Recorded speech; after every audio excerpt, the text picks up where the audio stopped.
standpoint. So we'll talk about, well, here, I'll show you the outline of what we're talking about. But to put it in more context, this is part of a webinar series. So we have 3 webinars. One already happened, which was really the basic introduction. I'll go over briefly some of the points that were made in that webinar, so you shouldn't be totally lost if you missed the first one. This is the second webinar about document schemas. And then the third webinar I'll be giving on December 12th, and that will go into more detail about indexing and querying. So I'll cover a little bit of indexing and querying today, so that if this is the only webinar you see, you'll have a background on the topic, but if you want to go in depth on that, the next webinar is for you. So today, here's what we'll talk about is JSON documents, and then runtime-driven patterns for linking between documents, embedding data in documents, and how to work with multiple documents and collections of documents in your application. Once we've talked about that, we can get into some of the indexing capabilities, mostly just so you have a sense of what is possible. And again, we'll go into more depth on that in the next webinar. So JSON documents. These days, you can assume more and more that folks are familiar with JSON as a sort of a line format, text-oriented format for data. But in the database context, I think that there's some ideas that can be helpful when you're thinking about how to work with JSON. So Martin Fowler has a book out on NoSQL, and he makes a great point where he talks about document databases being a kind of aggregate-oriented database. So if you've done any domain-driven design or kind of done reading about enterprise architecture, you've probably heard the term aggregate, and that usually is applied to something in your runtime, like a class that may be composed of other objects or subclasses, or sort of more detailed data. And a great example of an aggregate that we have on screen here is an invoice. So the invoice may link to a customer and the items that are on the invoice, as well as the payment details and other details depending on your application. In your runtime, typically you're going to have that invoice as essentially one object that you can get a handle on and pass from function to function, render to the screen, etc. But historically, with the traditional relational database, when it's time to save that invoice to disk, you're going to end up breaking it up into little pieces, essentially normalizing the data so you avoid any duplication in your storage layer. And that sort of constraint has traditionally been in place because databases, relational databases, were designed back when computers had sort of a lot less spare capacity, memory, disk, and CPU cycles to deal with these aggregates and unpredictably shaped data at the storage layer. So Martin Fowler makes this point, which I think is interesting, that actually moving the data between your application layer and the database layer in the form of a document allows the database layer to have better insight into what is happening with your application layer. Essentially, your database can see the runtime better, and that leaves a lot of room for optimizations that a relational database can't really do, because the way the data is modeled in a relational database is essentially supposed to be independent of your runtime, whereas the document database, it's going to be bound up in your runtime. Different runtime considerations would have you store the data in a different format. So there's a lot of room for optimization there, which is interesting for us database nerds, but for application programmers working in terms of aggregates with the database, a lot of what that means is that you don't have to maintain a complex mapping from an object to tables and rows. and a schema necessarily, especially in your head. I always find that coming back to an application that's on a relational database, to do some maintenance work on old code, the hardest part of that is remembering how the data model holds together.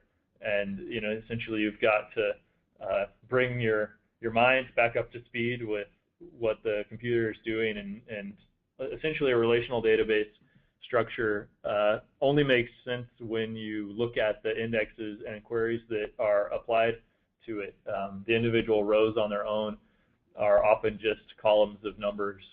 So with the document database, what's stored is going to reflect a lot more what is in your application, and that means that, at least for me, it's easier to bootstrap in my head what I've got to know in order to be productive working on the code base.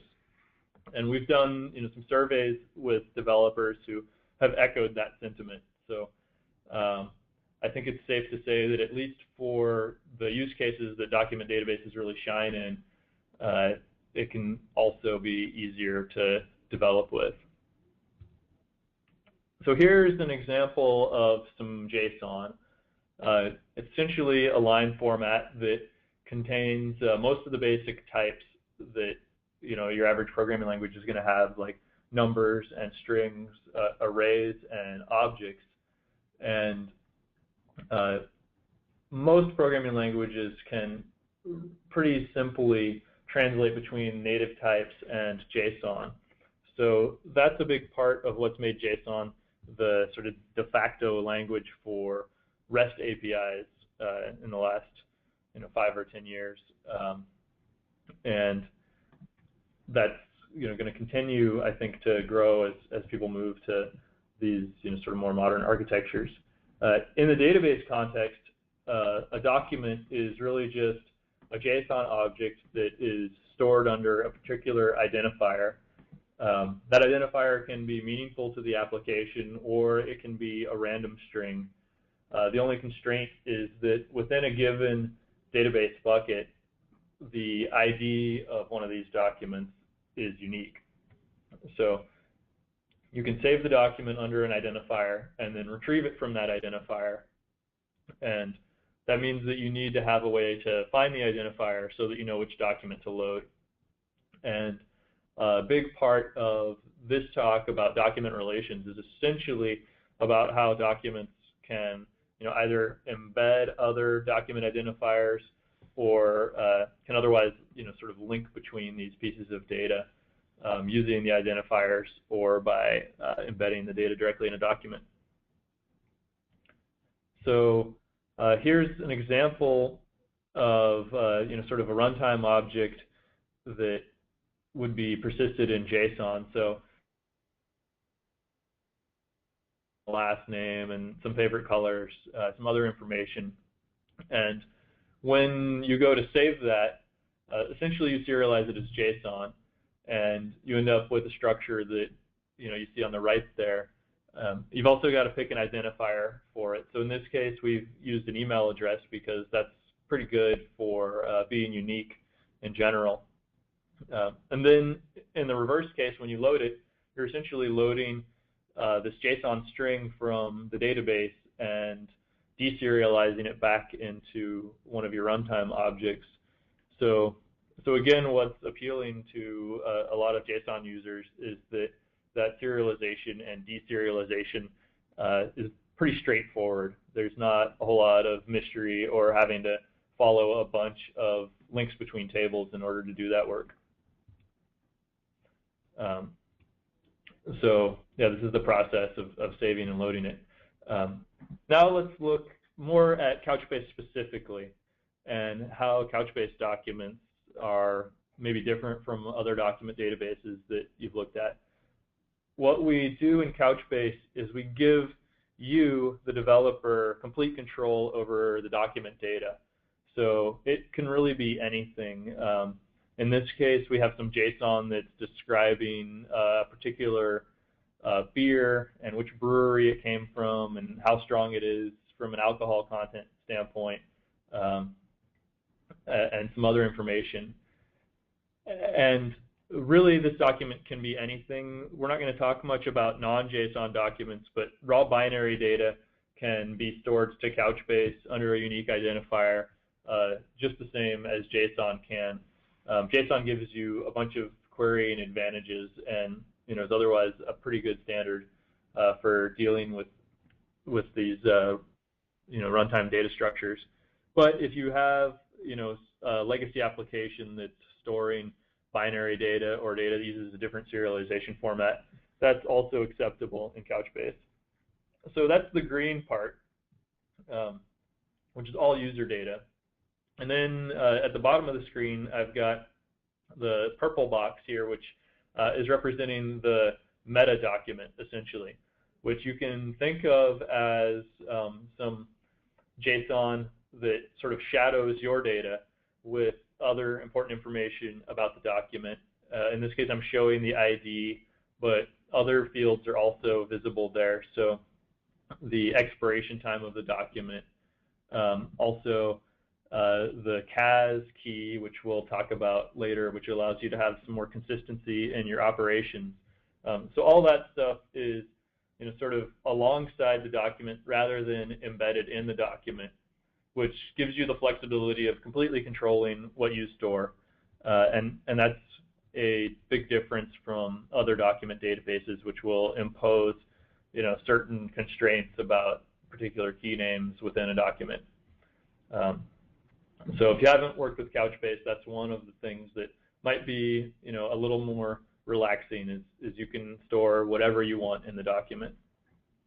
One example that I have here, just to give a sense of what's good when you're working with JSON, is I've got this quote unquote vintage date format, and there are there's better and worse ways to represent the data structure in JSON, but there are only a few ways that are really bad.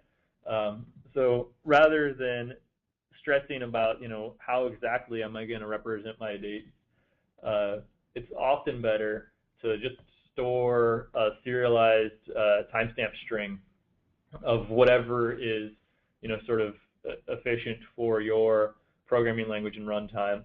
But the bigger message there is that people who kind of store what's convenient to them rather than stressing about the details of stuff like that, in general, in my experience, seem to have a higher success rate.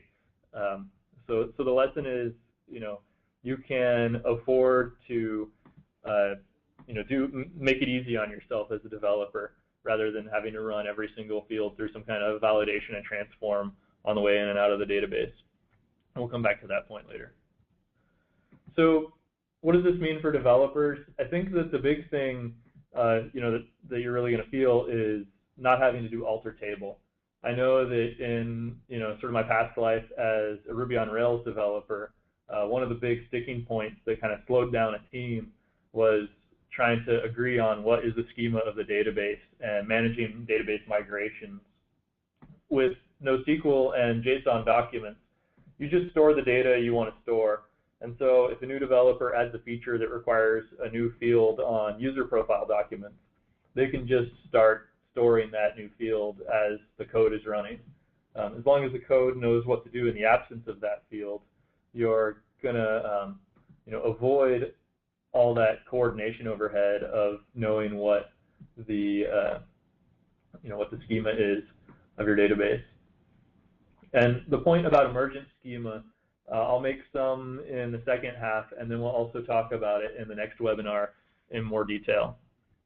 But the key point is that if you build your application around your runtime and performance requirements, the view and indexing system that Couchbase has should be flexible enough to give you sort of secondary access to that data aside from the hot path. So yeah, this discussion is primarily going to be about live data. So that is the interactive data that your users are touching as they're running your app. And specifically, the parts of your app that require really high performance. So this is a sketch of the Couchbase server architecture, and we're really only talking about one of the access points for the first half of this presentation, and that's the key value access path, which is the one that can offer the consistent sub-millisecond latencies. So high performance, low latency is really key for applications because that's what gets users coming back, is when they feel like the application is really responsive. So a big part of your job as a developer is figuring out which parts of the application the user is going to spend a lot of time in, and then make those parts lightning quick. And then other parts of the application where the user may spend less time don't need to be performance optimized in the same way. So what operations are we talking about that have that consistent low latency? So it's your basic key value operations of getting a document or setting a document.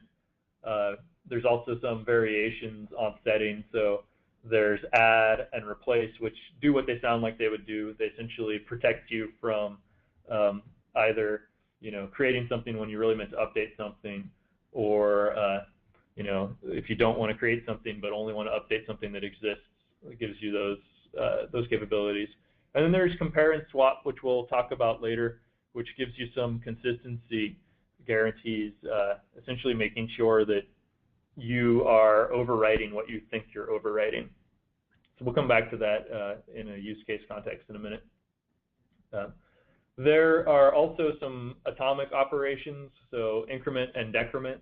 We won't talk much about that now, but I just wanted to cover it since we're on the topic of what can happen via this interface. So here's just a simple example of how you would have some Ruby code that would end up storing JSON in Couchbase. In the application, that is the code on the left, we're creating a new user with an email address, a name, and some other information, and we're saving it. And when you look at the implementation of the user class, it's fairly basic. It's when we started to write this code, I was surprised by how short it is. You'd probably even be able to pull some of this out into a common superclass among the stuff that's going on in your application, but we've put it all in here just for purposes of illustration. So the schema is, all applications have a schema. Even if the database may be schema free or have a flexible schema, your application is going to expect something, some data structures. And how we define that in this Ruby code is by setting the attribute accessor for name, email, title, and Twitter account. And there's similar capabilities in most programming languages. We chose Ruby here because it's easy to read from the back of the room on a small screen. So creating the object essentially just sets all the key value pairs to the to the object.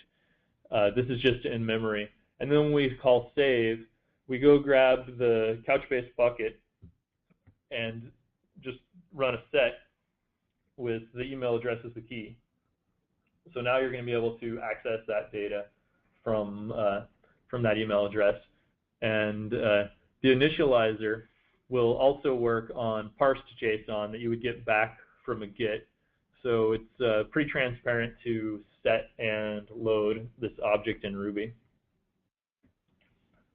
So I've been coming back to this point, touching on it a few times, that the runtime is really what's going to drive your schema. Now that the database has a flexible schema, it's up to your code what the schema is. And since the schema is going to impact throughput and latency, you want to think about your data access patterns, and that's kind of the new key for data modeling.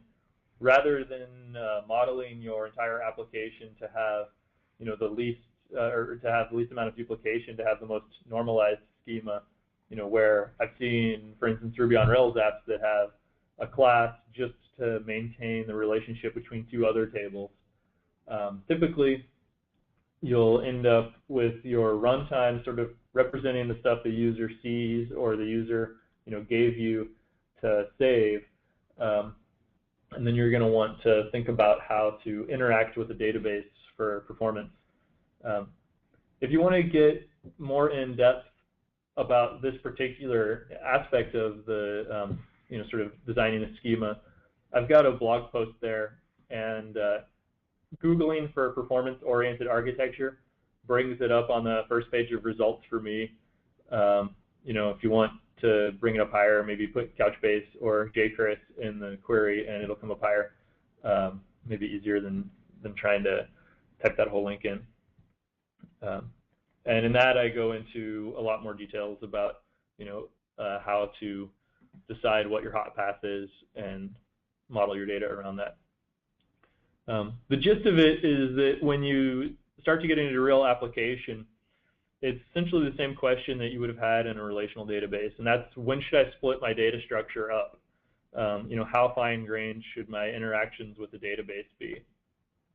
And there's kind of some big rules of thumb, and then a bunch of stuff that you'll mostly learn by experience. But the first rule is that you want your document to be useful as a standalone entity. If you have something that's the main thing that your application is always displaying to users, if you can help it, if you can figure out a way to make it so that you can fetch that in a single database request, then you're going to have a faster user experience. But the flip side of that is that you don't want documents that grow without bound. If you're logging events or comments or something on a blog post, there's going to be a point where it's better to have a collection of documents rather than have all the data in a single document. So let's look at that in some more detail. Back to the beer example. So what we want to do is link these items together. And the items are, well, that beer document we saw originally and some comments and ratings on it. So in this use case, we want users to be able to rate a beer and sort of say, oh, that's a 5, that's a 4. We also want to be able to sort of see the top rated beers and display those to end users.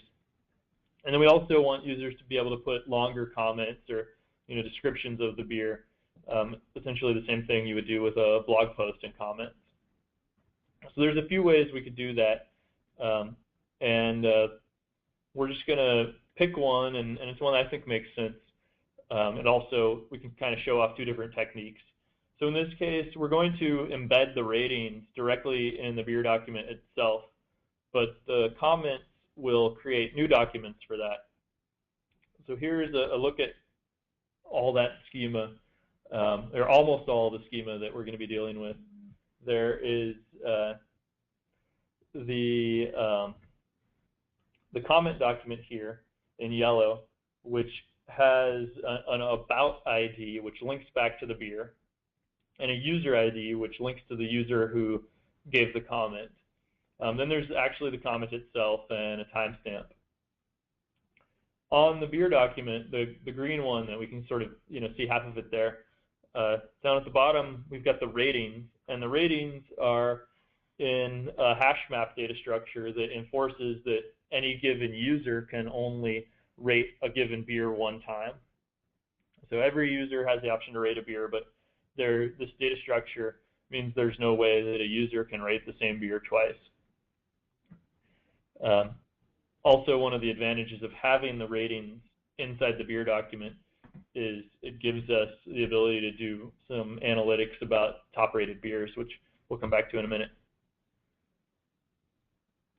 So zooming out a little bit more, I wanted to show the technique for linking to the comments.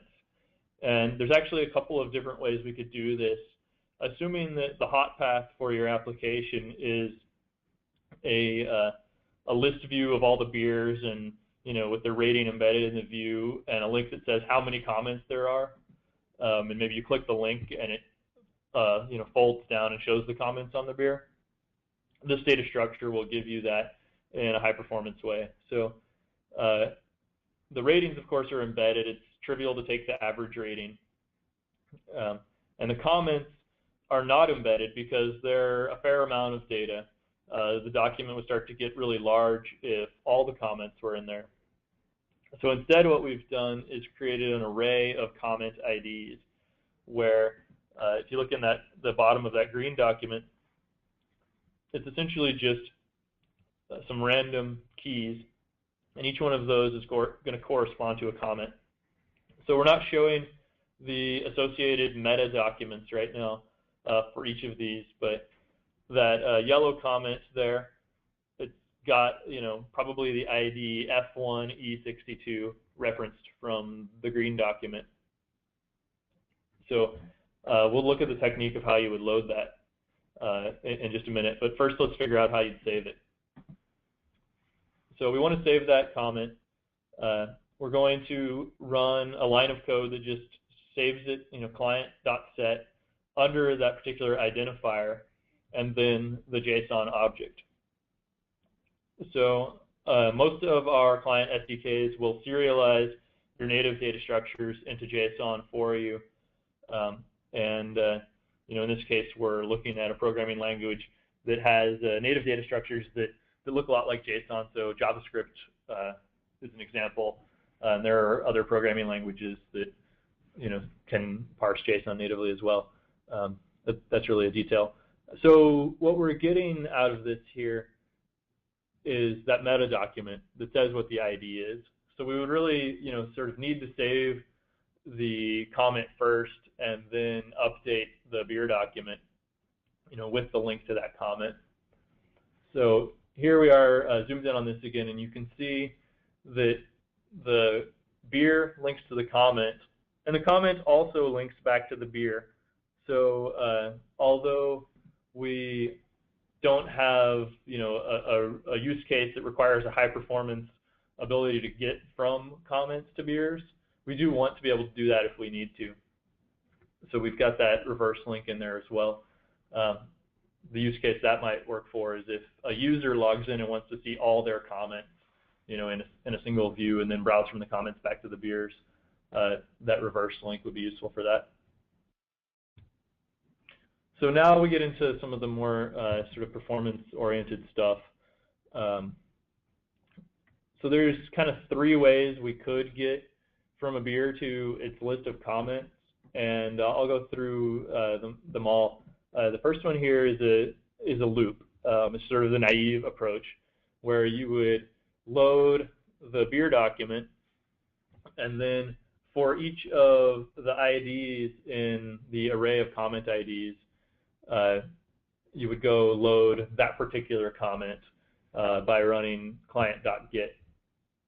And that's going to be fast enough. I mean, for your average user with sort of a medium amount of traffic, that might not be all that different from the second approach, but the second approach is a little more efficient, and it's the one that I'd recommend. So this fast multi-key lookup that's in the green box here, the first line is the same. We go grab the beer using the beer's ID, and then we use the multi-get command and hand it all of those comment IDs. So then in a single request to the database, we can fetch all those comments.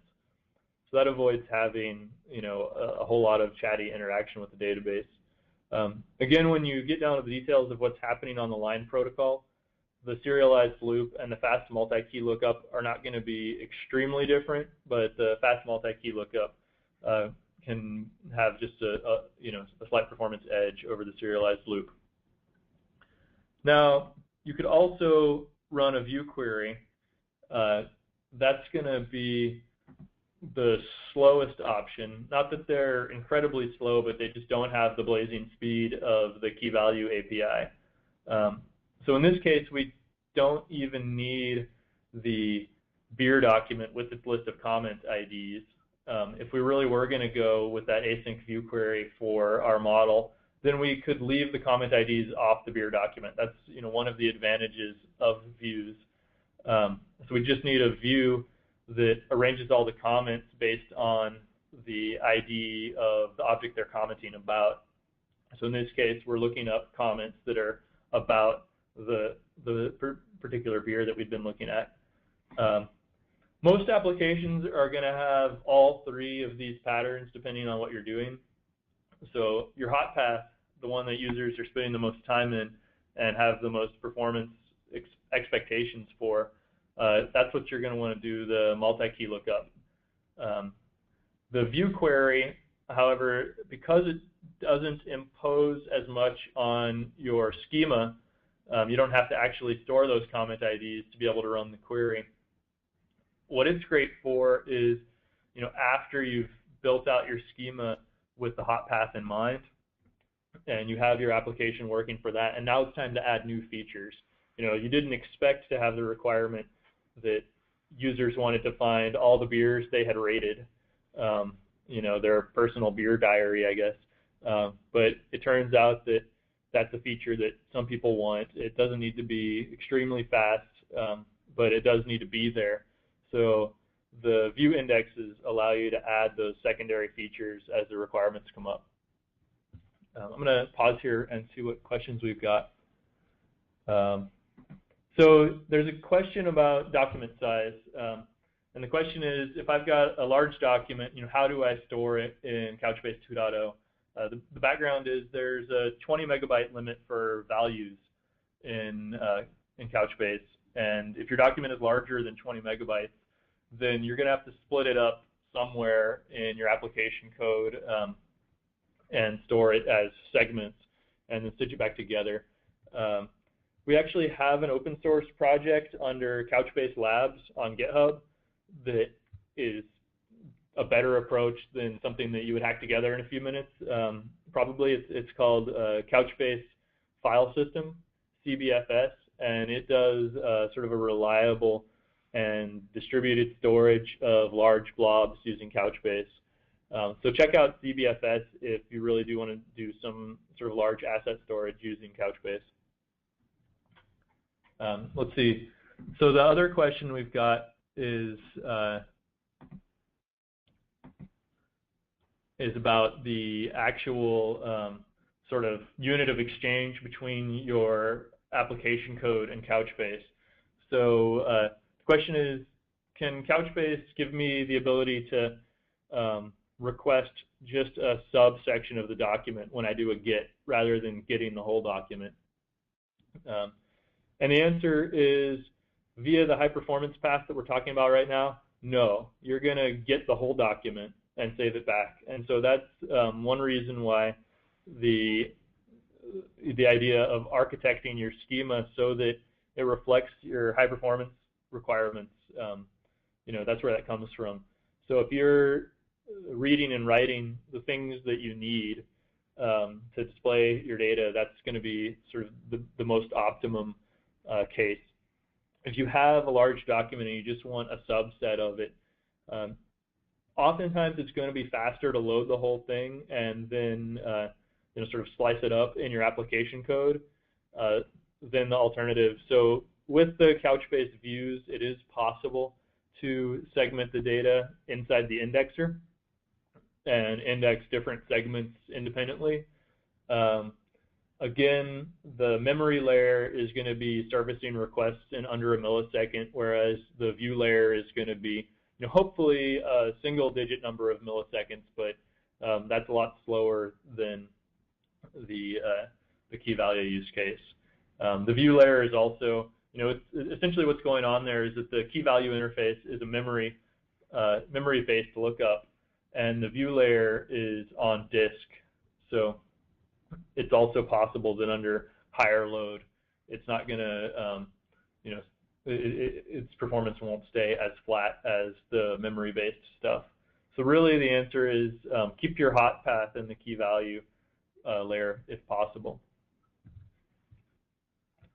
So yeah, please keep the questions coming.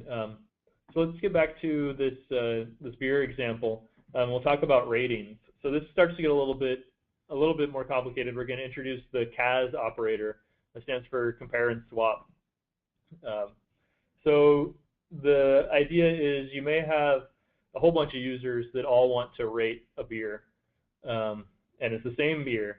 And since those ratings are embedded on the document, as we just talked about, your application code is essentially going to fetch the entire beer and add a rating to that ratings data structure and then save the entire beer back. So if you were just to sort of let that be a free-for-all, what's going to happen if two users rate the same beer at the same time is there's a chance that the second user's rating will overwrite the first user's rating. So the way this can happen is the first user's request hits your application layer, and that server loads the document into memory, and then the second user comes along, and the same thing happens on a different application server. So now both the application servers have the same version of the document in memory, and the first one saves back the new version of the document with a new rating, and then immediately afterwards, the second one saves back the version of the document with a different rating. So in that case, you would have lost the first rating because the second application server just saved right over it, oblivious to the fact that it did that. And so that's why in any use case where you're going to have more than one process touching the same documents potentially, it's recommended to use CAS operations. So the way that works is that every time you get a document from Couchbase, there's essentially an opaque key associated with it that tells you, what version of that document your application server is working with. And then transparently to you, and it's not really code you have to deal with, when you go to save that document back, it will succeed or fail depending on whether or not that compare and swap key matches. So if you have a mismatch in the case we're talking about where multiple users are updating the ratings, what would happen, instead of the second user obliterating the first user's rating, the second user's application server would encounter a CAS error that says essentially, sorry, you were too late. Somebody got to that while you were working on it. You need to retry. And a lot of the client drivers have this retry logic built in, so it can be pretty simple to do. But essentially what's going to happen is you'll want to reload the document from the server, apply your rating to the current version of the document, and then save it again. And the chances of having those CAS errors, due to out-of-date data, are gets much smaller. I mean, it may take one or two retries on a heavily trafficked document, but rarely do we find users who have a whole lot of code that is hanging out, retrying CAS updates over and over again in a way that is significant in terms of impacting performance. There is a statistic in the administration console that will show you your percentage of CAS updates that are failing and needing to be retried, and typically that's in a single-digit percentage. CAS. So I'm looking at some of the other questions that have come in, and the question is about if you have an application interface like a REST interface or something that wants to show different representations of the document, sort of leaving out fields maybe for version 1 of the API, but version 2 has that new field. Can you manage this via Couchbase views? You could, but I think you're going to be better off just writing code in your application to do this. So the idea is you'd have an application server go and load whatever's stored in Couchbase for that document, and then save the and then render it to the user. And if it's rendering for version 1 of the API, maybe you leave out the encryption key field or whatever it is that's the new feature, because that application at the other end of the REST interface won't expect it. But then for your newer clients that are attached to version 2 of the API, you would leave all the fields in. And then when the writes come back in via that REST interface, it would also be up to the application code to sort of rectify the schema and don't accidentally remove the whatever new fields didn't come back in from an old client. So your application server is the best place to sort of hide fields that are on documents where you may want to show part of the document to the user but not all of the document. So you can do that. I mean, in views, there's the ability to, and we'll talk about this in the second half, to piggyback values onto the index rows. But for performance reasons, you'll typically want to avoid that and have the leanest, smallest index that you can. We'll talk about that more later. So there's another question about the CAS loop. And yeah, essentially you can just keep retrying forever with the understanding that forever probably means like 3 retries, 4 at the most. If you start to get into a situation where your CAS loop just keeps running and running, that might be indicative of an application bug. It's rare to see that in the wild. So if you do see that, it's probably not a Couchbase thing so much as maybe you have some kind of threads fighting with each other over the same document or something. So now we're going to go to sort of a more realistic data structure. Right? So we were talking about just beverages for now, but real applications are typically more like a whole dinner, and you're going to have different things you want to deal with depending on your application. So this may be your abstract data structure, but if your application is for showing a menu to potential customers, potential diners, then you'll want to represent this differently in the database than if your application is for waiters to take orders, or if your application is for chefs to design a meal. And it's really going to depend on who your stakeholders are and what they need to be fast. So assuming your application needs to answer all those use cases, it's probably the waiters who are the ones who have the most high performance requirements, because they need to be able to enter orders in really quickly and be notified immediately if something's out of stock. Whereas if you're planning the menu or just browsing the menu, it's okay if those interactions are eventually consistent or sort of not quite as snappy as the real-time interactive stuff that the waiter's doing. Now there's another operation you can do, which is to set a lock while you're getting a document. And if you need to update a whole bunch of documents at the same time, you can use get with lock to prevent anybody else from getting in there while you're working on it. And essentially that's it's like CAS, but it also gives warnings to others when they're before they do the work to update the document. And I put the picture of Evel Knievel there because it's really not a transactional semantic. So if you want correctness, then you should architect your interactions with the database so that you don't need get with lock. And then get with lock is essentially a performance advisory. So the time when this is most useful is when you've got everything working with CAS, but you're seeing more CAS retries than you'd like, and or there's some external system that you're touching before you do the CAS update, and you want to make sure that you don't have more than one process in your application connecting with that external system about this same update. So get with lock can be helpful, but don't let it mislead you that it's a transactional. It's really just advisory to kind of prevent duplicate effort at the application layer. Yeah, so there's more questions about CAS.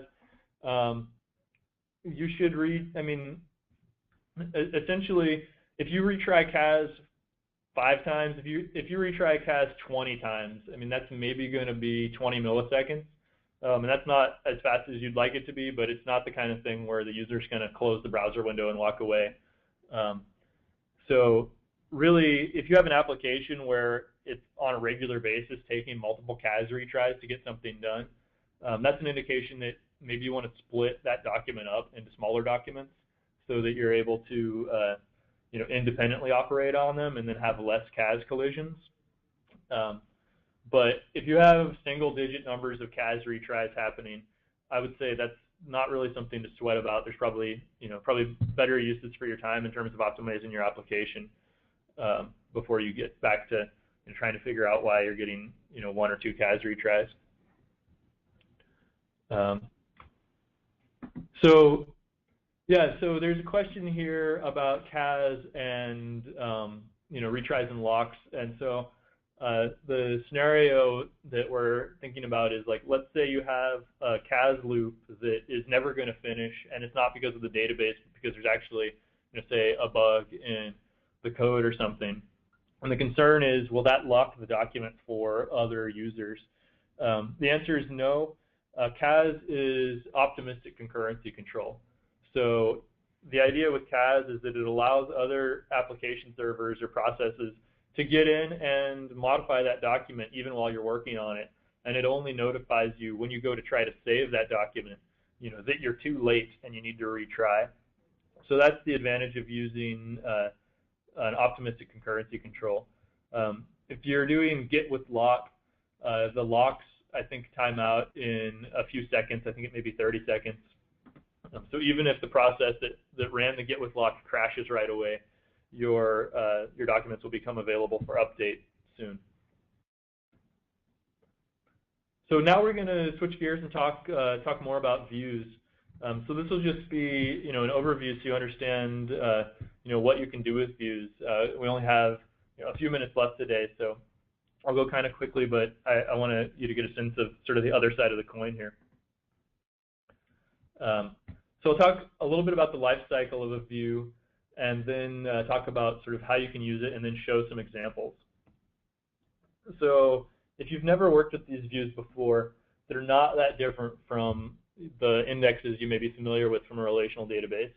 Essentially, you define an index, and then Couchbase keeps it up to date for you, so that you can query it, by that index key. So in this case, we are indexing the breweries by the city they're in. In SQL, that would be to create an index on the city column on the brewery table. In Couchbase, we're taking all the documents with the type brewery that have a city field and indexing them by the city. Very similar. There's some sort of detailed differences in terms of how this works in the runtime, but for your average use case, you can consider them to be basically the same. The big difference is that most of the time in a relational database, that index is updated while during the write. So when you run an update, it also goes and keeps the indexes up to date, so that those indexes are always exactly matching what's in the storage layer. In Couchbase, the indexes are updated lazily, essentially after the fact. So you can ask when you're querying an index for it to be updated all the way before it gives you a result. Or by default, you'll be querying an index that may be trailing a few seconds behind the live activity on your application. So the index is built in a distributed way across the entire cluster. Essentially, the view code is run on each cluster member, and there is an index kept on disk on each server. And then at query time, those indexes are merged. So here's an example of a query. We're finding all the cities that start with the letter J. We found Juneau, Alaska, and if there had been other cities with the letter J on other servers, those all come back in the same view request. So again, if you want to get like the deep details on this stuff, we'll talk about that on December 12th. I do want to talk about how this impacts application development, though. So more and more, I'm seeing the way that applications get developed is different these days than it was even 5 years ago. 5 years ago, when I'd be starting a new application. Typically, the development team stands around a whiteboard for a couple hours and draws a bunch of tables with lines between them and little stars at the end of one of the lines to represent these various relational database concepts, where you're really going to build up this schema kind of as you're brainstorming the features and how it's all going to put together. So in these days, what I see more and more is the way an application starts is someone will take, say the GitHub API or the LinkedIn API or the Twitter API and, pull them into storage, just kind of fill a bucket up with JSON that comes from some third-party API, and then try to extract some value from that, maybe by correlating things across the different APIs or across the different data sets, or doing some other data mining. I think that's getting to be more and more common as a way to interact with the data.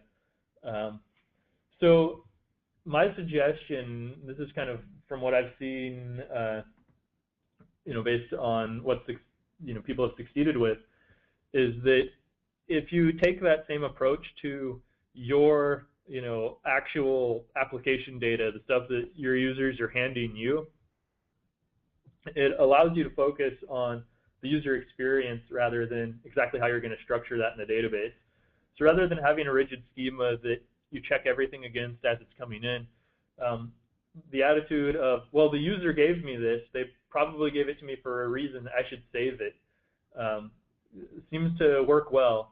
Rather than validating everything as when it's being written, you can do validation when you're reading or when you're correlating data, or otherwise in some kind of asynchronous background process.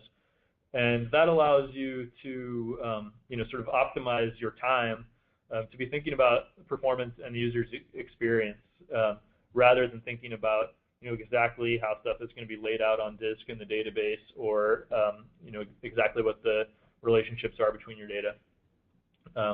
So sort of trying to be provocative here by suggesting that you can treat your application data in the same way that you would treat data from a third-party API.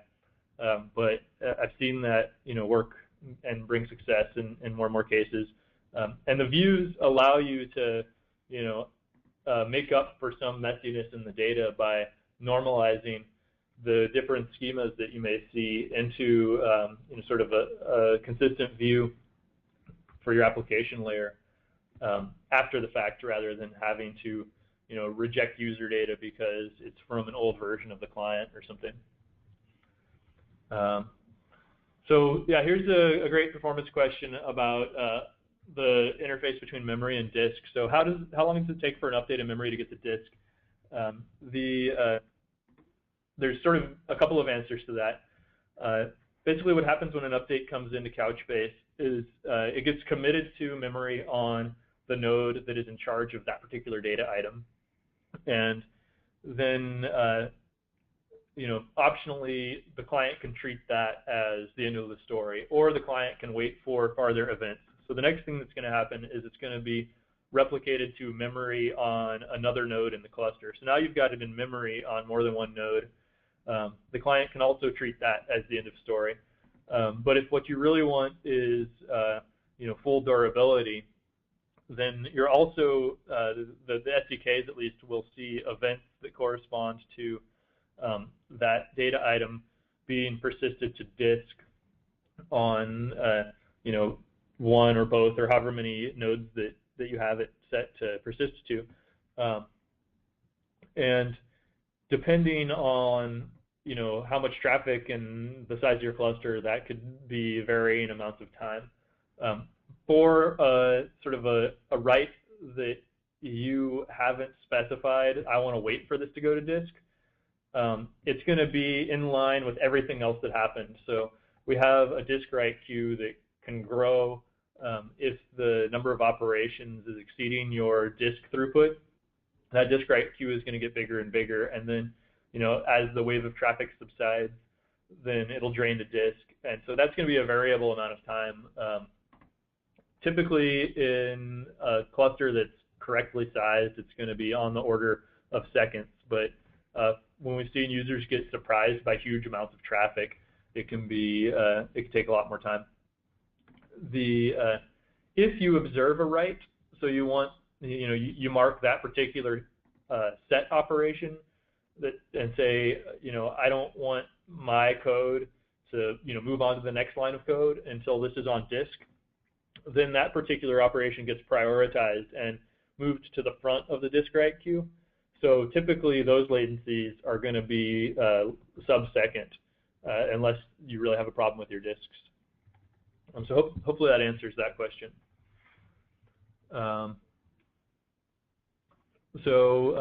I've got a couple more questions here, and we're about out of time.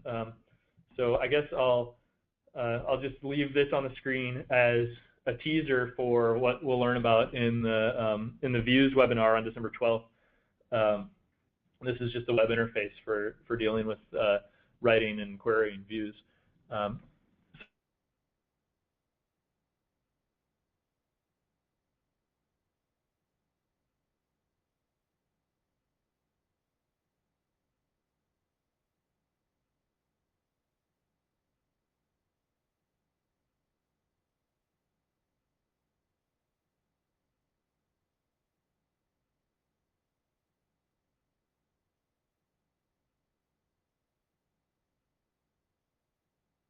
Interaction with the database. If you have 10 megabyte crash reports coming in from client applications running out on the internet, and you want to save that whole 10 megabyte crash report in a single document, that's great. There's no reason not to do that. If you have a process that's logging events and you're having 10 events come in per second, I would recommend against appending those to the same document over and over again. It's much better to save those independently and then use a view to correlate them. So hopefully that answers that question. There's one more question here. Yes, the answer is the views are based on what's happening on disk. And so what that, there's sort of two things that means. One is that you've got to wait until you observe that write getting all the way to disk before it has any chance of showing up in the index. But the flip side of that is that if you have a document that's being updated 10,000 times a second, you don't have to, we spare the index from having to be modified 10,000 times a second for that document. So there's deduplication on the way to the disk for storage, and it's only after it's on disk that it goes to the indexes. So therefore the indexes are only dealing with the deduplicated write stream. So it saves some throughput there. So unless there's any last minute questions, I think that that's all the time we have for today. I hope that was helpful for people, and please, call out to me on Twitter or send me an email, jchris@couchbase.com. And if you have something in particular you want me to cover in the Views webinar, that would also be great to know. So thank you.